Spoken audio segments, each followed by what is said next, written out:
Surprise! Hi mga preni! Ang recipe natin today ay hindi man orihinal pero ang lasa ay kayang makipagsabayan.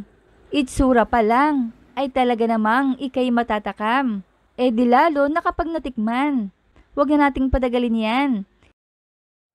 Hiwain na natin ang karne ng baka. At para sa kompletong listahan ng mga sangkap ay panoorin ang video hanggang dulo. Ayan, at hiwain pa natin ito into cubes.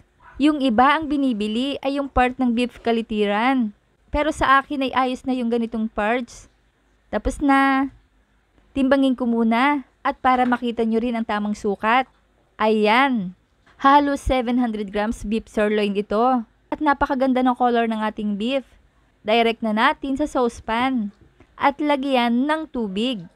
Kayo nang bahala sa sukat. Budburan ng seasoning granules at asin. Sapat na itong pangpalasa. Takpan at lutuin ng 1 oras. Haluin pa minsan-minsan at ituloy ang pagluluto hanggang sa lumambot ng beef. At i-drain. Samantalang, iprito muna natin ang bawang. 1 ulo ito. Iprito lang hanggang sa maging toasted brown. At hanguin na dahil isasangag ko naman ang kanin. Haluin lang at lagyan natin ng soy sauce. Taste accordingly. Depende sa dami ng isasangag nyo. Ito kasi ang kukumpleto sa ating beef pares. Luto na. Buksan natin ang kalan na may kawali. At lagyan ng mantika. At ito ang sekreto ng masarap na pares. Hahatiin ko ito. Ilagay ang panot sa dibao. O sangkaka. Sakto lang ito para sa sukat ng ating beef.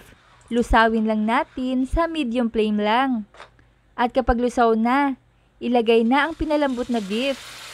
Lutuin ng 2 minuto sa kalagyan ng star anise, sibuyas at luya. Maliliit ang hiwa ko sa luya para pwede din kainin. May health benefits ang luya sa ating katawan kaya ayos lang itong kainin. Ilagay ang beef broth cube. Dahil ang gagamitin kong pansabaw dito ay tubig. Lagyan ng 4 na tasa ng tubig.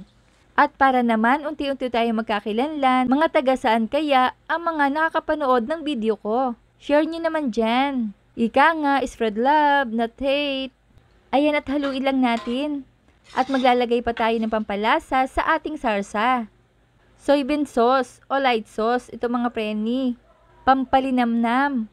At syempre, ang ating kinagis ng soy sauce. Taste accordingly. Pakuluan lang ito ng 10 minuto, set on medium heat. Para naman ma-absorb nito ang lasa ng mga seasonings na inilagay natin. Ayan, at mag-a-add ako ng soy sauce. Tinikman ko kasi at kulang pa ito ng konting alat. Tanggalin natin ang star anise. Sapat na yon para ma-absorb ang aroma nito.